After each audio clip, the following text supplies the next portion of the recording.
49 అంటే సంతానం, 49 అంటే సంతోషం. 39 ఆంధ్రప్రదేశ్, తెలంగాణ. నమస్తే, వెల్కమ్ టు యోయో టీవీ.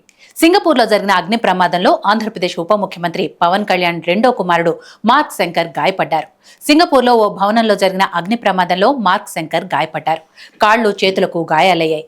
పిల్లాడి ఊపిరితిత్తులోకి దట్టమైన పొగ చేరినట్లు డాక్టర్లు నిర్ధారించి అక్కడి హాస్పిటల్లో చికిత్స అందించారు. ప్రస్తుతం బాబు కోలుకుంటున్నాడని, అపాయమేమీ లేదని వైద్యులు తెలిపారు. 3వ అంతస్తులో జరిగిన ఈ ప్రమాదంలో 15 మంది పిల్లలు గాయపడ్డారు.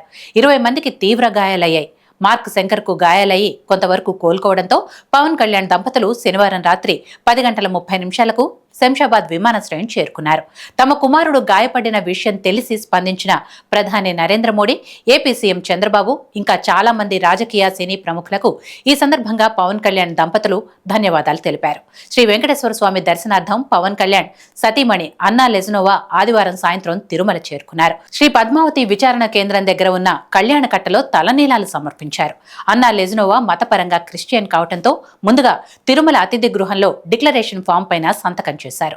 గాయత్రి సదనంలో టీటీడీ ఉద్యోగుల సమక్షంలో డిక్లరేషన్ పత్రాలపైన సంతకం చేసి ఆ తర్వాత సాధారణ భక్తుల్లాగానే కళ్యాణ కట్టకు వెళ్లి తలనీలాలు సమర్పించుకున్నారు.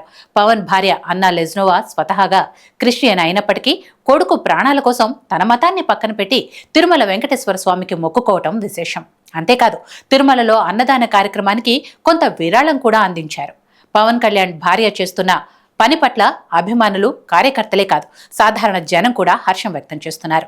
బేబీ ఫేమ్ ప్రముఖ నిర్మాత ఎస్కేఎన్ తన ఎక్స్లో పవన్ కళ్యాణ్ గారి సతీమణి శ్రీమతి అన్నా కొణిదెల గారు తన కుమారుడు క్షేమంగా ప్రమాదం నుండి బయటపడినందుకు స్వామివారి మొక్కులో భాగంగా తలనీలాలను సమర్పించడం జరిగింది. హిందూ మతాన్ని అనుసరించే నేను ఎంతో గర్వపడుతున్నాను మేడం. సనాతన ధర్మాన్ని భర్త పరిరక్షిస్తుంటే అన్య మతం నుండి వచ్చి హిందూ మతాన్ని ఇంతలా గౌరవిస్తున్న మీ మనస్తత్వాన్ని ఖచ్చితంగా అభినందించాలి అని ఆయన ట్వీట్ చేశారు. ఎస్కేఎన్ తెలుగు సినిమా నిర్మాత. చిరంజీవి, పవన్ కళ్యాణ్లకు అత్యంత సన్నిహితుడు.